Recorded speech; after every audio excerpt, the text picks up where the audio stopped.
여러분 안녕하십니까? 응답하라 마감시황 진행의 백설혜입니다. 7월 29일 목요일 우리 시장은 장 마감을 10분 정도 앞두고 있습니다. 엇갈리면서 마감한 미국 시장과는 조금 다르게 우리 시장은 그래도 장중에 빨간불을 더 많이 유지해주고 있는 모습이 나타나주고 있습니다. 코스닥 시장 어제 많이 하락한 탓인지 오늘 그래도 반등하려는 모양새가 나타나주고 있습니다. FOMC에서도 지금 테이퍼링 가능성은 조금은 일축한 점이 증시에 긍정적으로 작용하는 걸로 보이는데요. 마감 동시효과 구간은 어떻게 지나고 있는지 화면을 통해서 살펴보도록 하겠습니다. 올해 양대 시장은 모두 빨간불을 켜주고 있습니다. 앞서서 말씀을 드렸듯이 코스닥 시장의 상승률이 오늘은 조금 더 크게 나타나고 있습니다.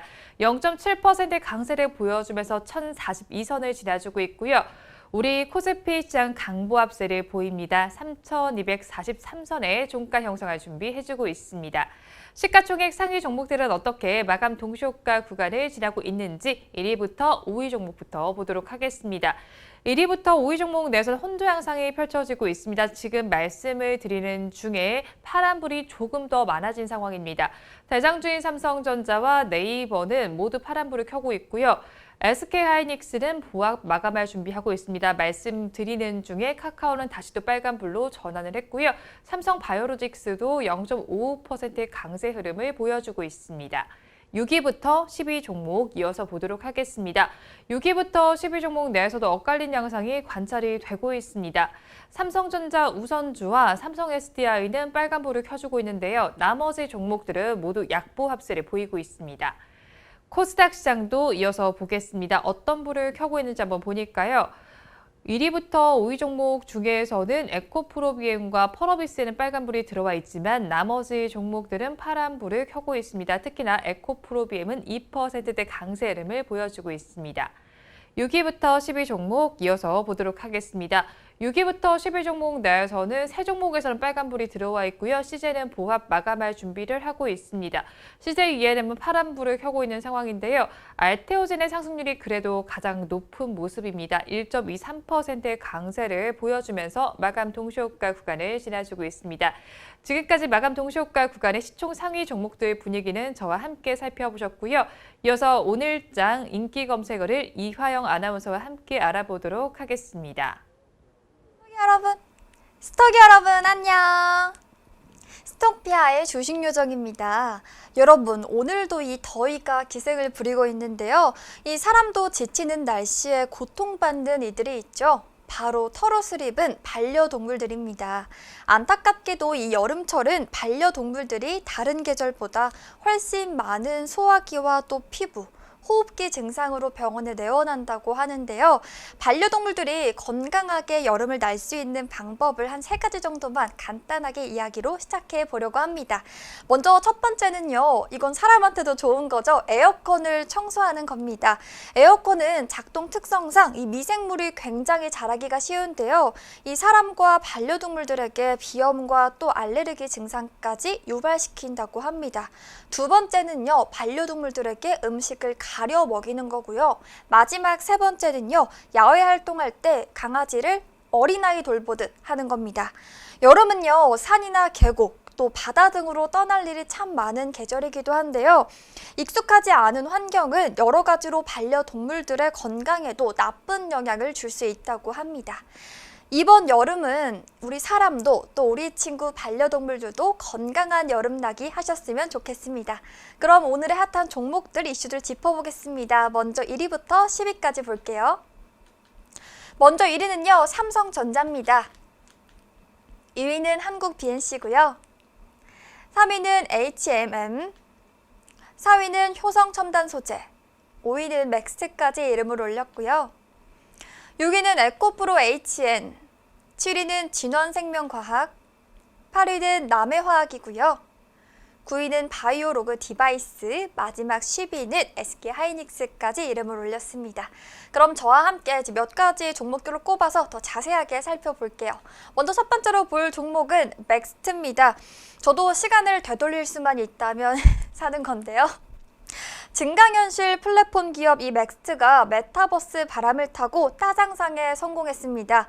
상장 첫날에 맥스트는 공모가 2배 가격인 3만 원의 시초가가 형성됐었는데요. 이후 거래 제한 상한선까지 오르면서 따상을 기록했습니다. 최근 메타버스가 산업 전반의 화두로 떠오르면서 메타버스 대장주로 꼽히는 이 맥스트 상장에 대한 기대감은 청약부터 이어졌다고도 하는데요. 맥스트의 일반 투자자 대상 청약 경쟁률은 3,382대 1로 균등 배정제도 도입 이후에 가장 높은 경쟁률을 기록했다고 합니다. 증권가에서는요, 이 메타버스 산업에 대해 장밋빛 전망이 계속해서 쏟아지고 있는데요. 특히 코로나19 확산을 계기로 비대면 문화가 일상화된 것도 메타버스 시대를 앞당겼다는 분석이 나오고 있습니다.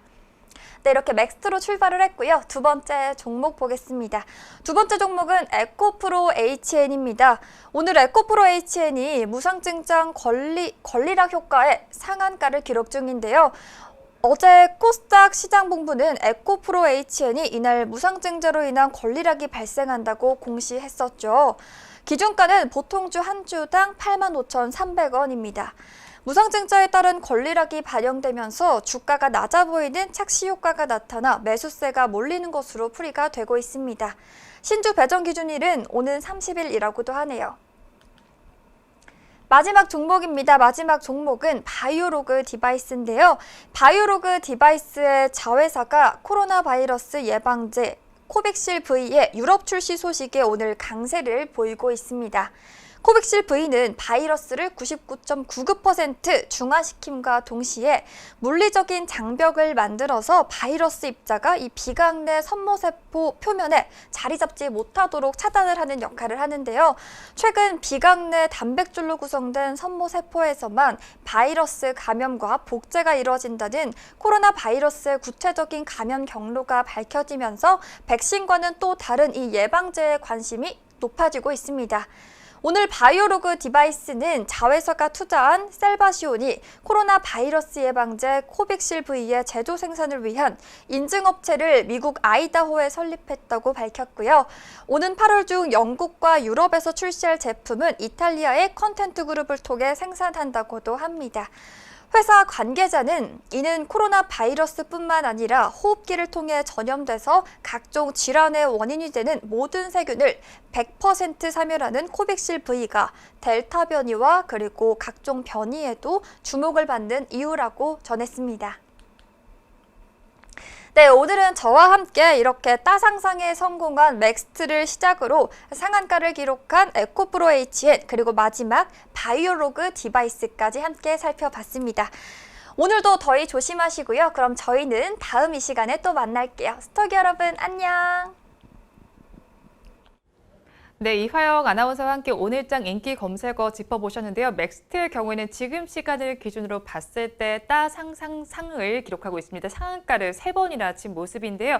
오늘도 가격 제한폭까지 가득 올라가 있습니다. 29.98%의 강세를 지금 보여주고 있고요. 아직까지도 매수 잔량은 조금 쌓여있는 상황입니다. 가격은 65,900원을 가리키고 있는데요. 이 상태로 그대로 간다면 따상상상인 채로 마감을 하게 될 것으로 예상되고 있습니다. 이어서 시가총액 상위 종목들은 어떤 이슈가 있는지 좀 이어서 짚어보도록 하겠습니다. 우리 대장주인 삼성전자부터 한번 보시면요. 아침에 삼성전자가 2분기 실적에 대해서 확정 공시를 또 해줬습니다. 매출은 63조 6,716억 원, 또 영업이익은 12조 5,667억 원으로 집계가 됐다고 밝혀줬습니다. 반도체 실적만 봤을 때 7조 원에 달하는 것으로 나타났는데요. 이 컨퍼런스 콜을 통해서 삼성전자가 앞으로 3년 내에 의미 있는 인수합병을 진행할 예정이라고도 밝혀왔습니다. 인공지능과 5G 전장 사업 등 다양한 기업을 대상으로 인수합병을 검토 중이라고 밝힌 만큼 이 점도 한번 짚어보시면 좋을 것 같습니다. 또 최근에 일각에서 제기되는 메모리 반도체 기술 경쟁력 저하 우려에 대해서도 정면으로 반박을 했습니다. 이어서 LG화학을 좀 보도록 하겠습니다. LG화학이 배터리 소재 사업 포트폴리오를 확대하기 위해서 LG전자의 분리막 사업을 인수했다라는 소식도 들어와 있고요. 현대차와도 함께 가는 이슈가 하나 있습니다.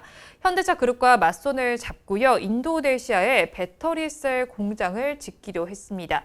원자재 공급에서 배터리셀 제조를 넘어서 완성차 생산까지 드는 비용과 시간을 최소화하기 위한 건데요. 이렇게 협약을 한다는 소식이 전해지면서 지금 주가가 근데 반응은 하지 않고 있는 모습이 나타나고 있고요. 어떤 협약인지 화면을 통해서 보시면 될 것 같습니다. 화면을 통해서 어떤 내용인지 짚어보시기 바랍니다. 마감 동시호가 구간 함께 하셨습니다.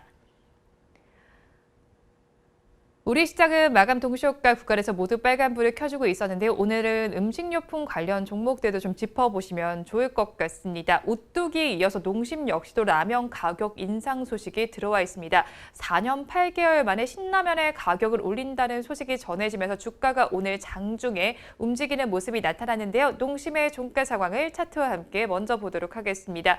농심 종가를 먼저 짚어보도록 하겠습니다. 종가를 보시면 1.09%의 강세를 보여줬는데요. 그래도 장중에 고가보다는 조금 빠진 모습이 나타났습니다. 32만 6천 원에 거래를 마쳐줬습니다. 주요 라면 업체들이 가격 인상을 단행을 하면서 삼양과 또 팔도 등 다른 회사들도 라면 값을 줄줄이 올릴 것으로 보입니다. 라면은 대표적으로 서민 음식으로 꼽히는데요. 라면 업체들이 이렇게 가격 인상에 나서는 이유는 원재료의 가격이 올랐기 때문입니다. 미국 시장에서 원료 가격이 올랐다는 소식 여러 번 좀 전해드렸는데요. 그러면서 앞서서 말씀드렸던 오뚜기의 종가도 좀 함께 짚어보도록 하겠습니다. 오뚜기가 오히려 오늘은 조금 더 강하게 움직였습니다. 2.27%의 강세를 보여주면서 54만 원의 종가를 형성했습니다. 하지만 최근에 들어서 좀 많이 하락세를 나타냈던 탓에 약간의 반등세가 또 나타났다고도 풀이를 할 수 있을 것 같고요. 그리고 NH투자증권에서는 음식료 업종에 대해서 가격 인상에 주목해야 할 시점으로 업종 내에서 최선호주로 CJ제일제당을 꼽았습니다. 그런 만큼 CJ제일제당의 종가도 한번 보시면 좋겠는데요. 가장 높은 상승률을 기록했습니다. 제가 지금 짚고 있는 종목들 중에서는 가장 높은 상승률인데요. 3%대 강세를 보여줬습니다. 3.23%의 강세를 보여주면서 47만 9천 원의 종가를 형성했습니다. 또 농심과 오리온, 롯데칠성 그리고 삼양식품 등은 이번 가격 인상의 사이클에서 수혜를 볼 수 있는 업체로도 추천을 해줬습니다. 이렇게 오늘 음식료품 업종들에서 오름세와 또 이래 어떻게 변동성이 나타나는지를 좀 짚어보셨는데요. 우리 시장은 어떻게 마감을 했는지 좀 보시면 좋을 것 같습니다. 오늘 코스닥 시장이 조금 더 강하게 움직이는 모습이 나타났는데요. 아무래도 어제 많이 빠졌던 탓에 약간의 상승세가 코스피 시장보다는 더 나타나는 것으로 보이고 있습니다. 코스피 시장이 어떻게 마감을 했는지 먼저 짚어보도록 하겠습니다. 우리 코스피 시장은 0.18%의 강보 합세를 보였습니다. 3,242.65포인트의 종가를 형성해줬는데요. 우리 코스피 시장은 오늘 하루를 어떻게 보냈는지 차트를 통해서 살펴보도록 하겠습니다. 코스피 시장 하루 동안의 흐름을 한번 살펴보시면요. 하루 동안 흐름을 살펴봤을 때 장 초반이 가장 좋았습니다. 개장 당시에 좋았던 주가 흐름이 오전 10시쯤, 11시쯤 됐을 때부터 급락 양상이 펼쳐졌습니다. 이후에 조금씩 오르려는 움직임이 나타나긴 했지만 겨우 횡보하는 장세가 나타난 우리 코스피 시장이었는데요. 시가총액 상위 종목들은 어떻게 마감을 했는지 1위부터 5위 종목 먼저 보도록 하겠습니다. 카카오와 삼성바이오로직스는 빨간불을 켜줬습니다. 카카오는 강보합권에서 또 삼성바이오로직스는 0.55%의 강세 흐름을 보여줬는데요. 호실적을 발표한 삼성전자의 주가는 오늘도 빠졌습니다. 약보합세를 보이면서 마감을 했습니다. 6위부터 10위 종목 이어서 보도록 하겠습니다. 6위부터 10위 종목 어떻게 마감했는지 보니까요. 엇갈린 모습이 연출이 됐습니다. LG화학과 셀트리온의 경우에는 전거래 종가와 동일하게 마감을 했고요. 삼성전자 우선주와 삼성 SDI는 그래도 빨간불을 켜줬습니다. 업종별로는 어떻게 마감을 했는지 보시면요. 앞서서 말씀을 드렸던 음식료품 업종에서 상승률이 가장 높게 나타났습니다. 1.9%의 강세가 나타나줬고요. 섬유의복과 비금속 광물, 보험, 의약품 업종도 좋았습니다. 반면에 하락한 업종들도 이어서 짚어보시면 철강 및 금속 업종에서 1%대 약세 흐름이 나타났고요. 운수창고와 의료 정밀 업종도 힘을 내지 못했습니다. 화학과 기계도 약보합세를 보이면서 파란불을 켰습니다. 수급 상황은 어땠는지 그래프를 통해서 살펴보시면 외국인과 개인은 동반 매도에 나섰고요. 기관 투자자만이 사들였습니다. 장 초반에 제가 브리핑을 했을 때와 같은 양상이 펼쳐졌는데요. 규모는 조금씩 다릅니다. 외국인은 2,292억 원, 또 개인 투자자는 165억 원 순매도를 했지만 기관 투자자는 2,579억 원을 담아냈습니다. 최근 5거래일 동안의 수급 동향은 표를 통해서 좀 보도록 하겠습니다. 코스피 시장 최근 5거래일 동안 새 수급 주체가 어떤 양상을 펼쳤는지 살펴보니까요. 외국인 투자자는 2거래일 연속 매도에 나섰고요. 기관 투자자는 3거래일 연속 장바구니에 물량을 담아냈습니다. 개인 투자자는 어제는 매수하더니 오늘은 매도로 전환을 했습니다. 이어서 코스닥 시장 보도록 하겠습니다. 코스닥 시장은 어제 1% 넘게 빠지더니 그래도 되돌리려는 움직임이 오늘 좀 관찰이 됐습니다. 그래도 0.82%의 강세를 보이면서 어제 하락분을 모두 만회하지는 못했습니다. 1044.13포인트의 거래를 마감을 했는데요. 오늘 하루 동안은 어떻게 우리 코스닥 시장 보냈는지 차트와 함께 보도록 하겠습니다. 장 초반에 오름세 조금 연출하더니 급락했습니다. 그래도 이내 다시 또 상승하는 움직임이 나타났는데요. 이후에는 횡보하는 장세가 펼쳐졌습니다. 시가총액 상위 종목들은 어떻게 마감을 했는지 1위부터 5위 종목 보도록 하겠습니다. 혼조 양상으로 마감을 했는데요. 그중에서도 그래도 에코프로비엠은 오늘 강하게 움직여줬습니다. 2.3%의 강세를 보여주면서 28만 4,400원에 거래 마쳤고요. 펄어비스도 2% 가까이 올라줬습니다. 6위부터 10위 종목 이어서 보도록 하겠습니다. 코스닥 시장의 6위부터 10위 종목의 움직임을 한번 보시면 마감 어떻게 하는지 살펴보니까요. 빨간 불을 켜낸 종목이 3종목, 그리고 CJ는 보합 마감, CJ ELM은 파란 불을 켜면서 마감을 했습니다. 6위부터 10위 종목 중에서는 알테오젠의 상승률이 가장 높았습니다. 1%대 강세를 보여줬고요. 업종별로 어떻게 맞췄는지 살펴보니까 화학 업종은 2% 넘게 올라줬고요. 섬유 의료 업종도 2% 가까이 올랐습니다. 제약과 의료 정밀기기 제조 업종에서도 1%대 강세가 나타났습니다. 반면에 하락한 업종들도 순서대로 한번 살펴보시면요. 금속과 정보기기 업종이 전거래보다 힘을 내지 못했고요. 컴퓨터 서비스와 운송, 방송 서비스도 약보합세를 보였습니다. 수급 상황은 어땠는지 그래프를 통해서 보도록 하겠습니다. 기관과 개인이 동반 매도에 나섰고요. 외국인 투자자는 홀로 사들였습니다. 기관 투자자는 364억 원, 또 개인 투자자는 342억 원 매도 우위를 보였지만 외국인 투자자는 961억 원 순매수에 나서줬습니다. 이어서 새 수급 주체들 최근 5거래 동안 어떤 양상을 펼쳤는지 한번 보니까요. 외국인 투자자는 3거래일 연속 매도하더니 오늘은 매수로 전환을 했고요. 기관 투자자는 4거래일 연속 물량을 덜어내고 있습니다. 개인 투자자는 3거래일 연속 매수하더니 오늘은 매도로 전환을 했습니다. 우리 시장 그래도 오늘은 굉장히 기분 좋게 모두 빨간불을 켜면서 마감을 했습니다. 코스닥 시장이 오늘은 코스피 시장보다 강하게 움직여줬는데요. 내일도 우리 양대 시장 모두 힘을 내주길 바라면서 방송 마무리해보도록 하겠습니다. 오늘도 함께해 주신 여러분 고맙습니다.